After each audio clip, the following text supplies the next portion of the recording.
White Summer. Hinrichsen88@gmail.com. Jordero Summer Festival. As the summer solstice arrives in Jordero, Merrill, Jaron, Asa, and Bruiner head for the capital city of Jaron. The group decided to attend the famous summer festival of the summer harvest goddess Chantia. The celebration helps with the successful spring and upcoming harvest for the people of Jordero. Traveling the streets of Jaron, street performers and vendors call out to passing celebrants, excusing himself to attend his summer quarter review as a provost marshal. Jaron and Bruiner take Asa through the festivities of the summer festival. However, oddly, the clear day starts to drop snowflakes on the festival. People stare up at falling snowflakes and turn in the direction of the weather cleric of Sylvanus on what is happening here. The middle-aged South Jordero man scratches his graying beard and hat and has no idea what it could be. Soon a street performer charges into the streets claiming that the Frost Queen is coming, and she is angered by the weather dynamics arcane study arising nowadays. The cleric attempts to dissuade the people. Fellow citizens, do not fear from the Frost Queen. I will pay any adventurers 250 gold pieces to find out what is behind this. Do I have a strong group of adventurers? Several people raise their hands, and so does Bruiner for his friends. Each group will be given a designated location, and we hope to see you back in a few days. Dwarf, you will head northeast. Moments later, Bruiner and his friends start to head out in the location assigned to them. Merrill quickly joins them after news of the snowfall got to Provost Marshal headquarters. Picking up the odd winter gear needed, the heroes head out to the northeast. Traveling for several hours, the party spots a group of druids surrounding a pasture field being led by a malformed woman wearing the colored robes of the Frost Queen. Worshippers of the Frost Queen, the new common man has disturbed the skies above and must pay for their crimes against nature. Standing a distance from the heroes, the blue-skinned snow hag directs her followers to place a series of blue and white stones in a hexagon. My followers, the perpetrators shall feel the wrath of the Frost Queen this summer solstice. Let us begin the weather ceremony. Jaron looks over to his longtime friend Merrill Brilcreck. Any suggestions on how to handle this, Merrill?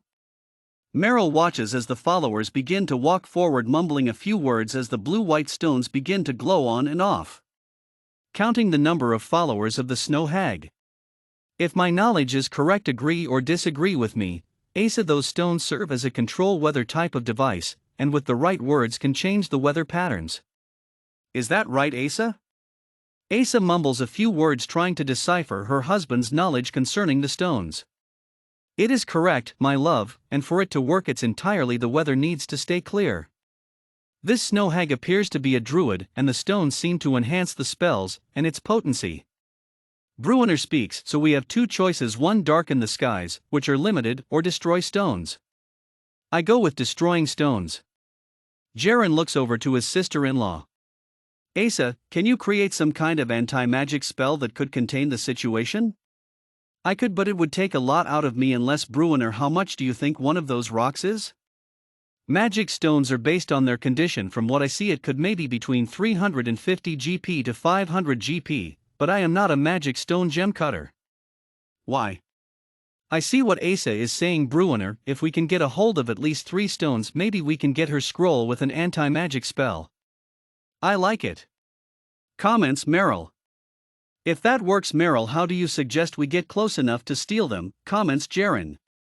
Bruiner massages his graying red-brown beard. That's the easy part, elf.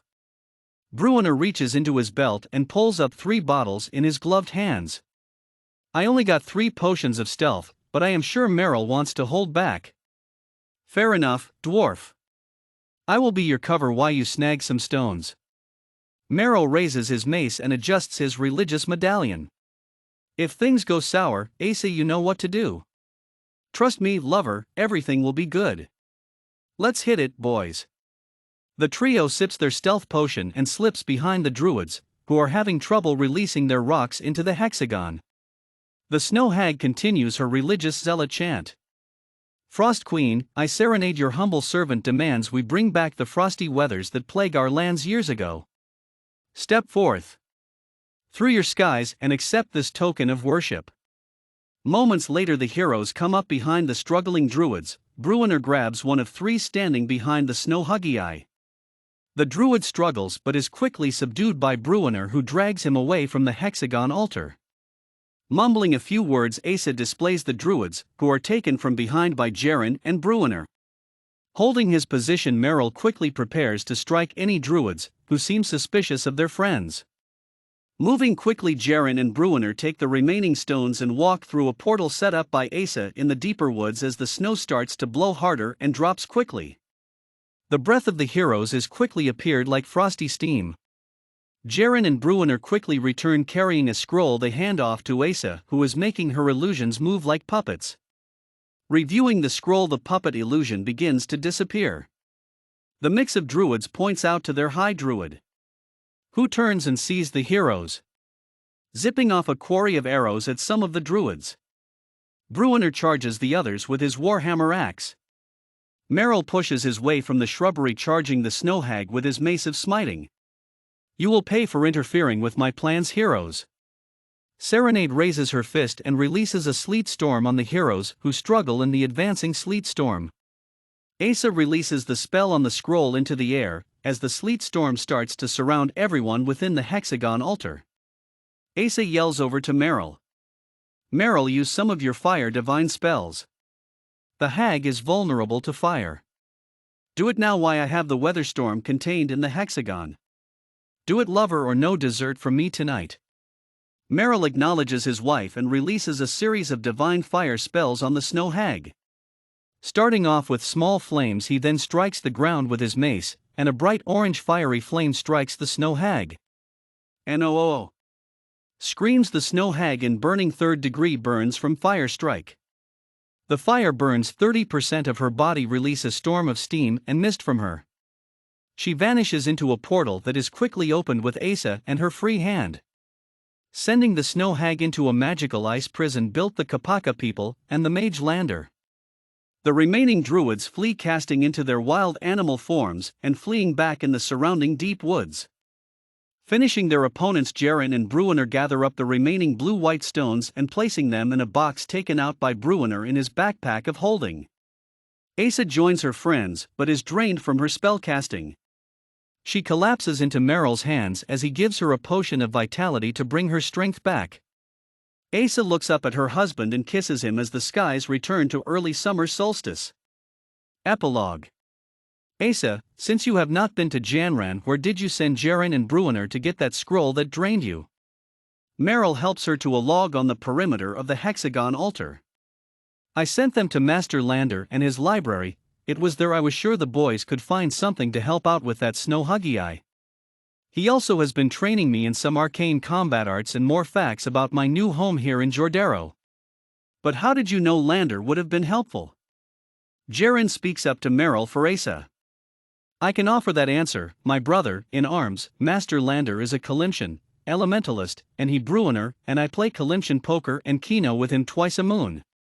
So this time for his win we gave him a snow hag for him to study in his ice library prison. Smirks the Kapaka dwarf, who places a reedweed in his mouth. So that is where you guys go twice a month on a Saturday night, Asa comments as all three laughs together in the hexagon worship area. So who wants to get that new desert field mead ale being served at the Janren festival? Since my throat is parched?